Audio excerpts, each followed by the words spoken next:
Hey guys, how's it going? My name is Adam. Today I'm going to show you how to delete dribbble account. So first of all, go ahead into your app, so Google Play, click on your avatar to check if there is a new update coming on your app store, including dribbble. So go back to your screen, go ahead to your browser. Basically if you want to delete a dribbble account, when logged in, to delete your account, navigate to the account settings and then select close account at the bottom of the page. Please note that once you delete an account, it cannot be restored. So it's not like Meta or Facebook.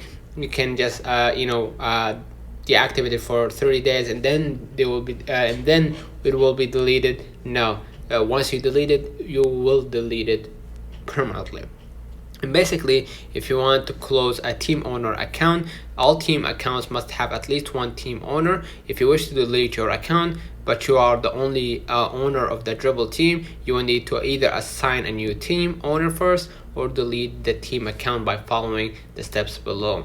And basically, to delete the team account, you will need to use dribbble as your team and then navigate to the account settings and then select close the account at the bottom of the page. And as with all dribbble accounts, once a team account is deleted, it cannot be restored. Please be advised, deleting your team account will also cancel your pro subscription. So let me know in the comments if this video helped you. Don't forget to like and subscribe, and thank you for watching.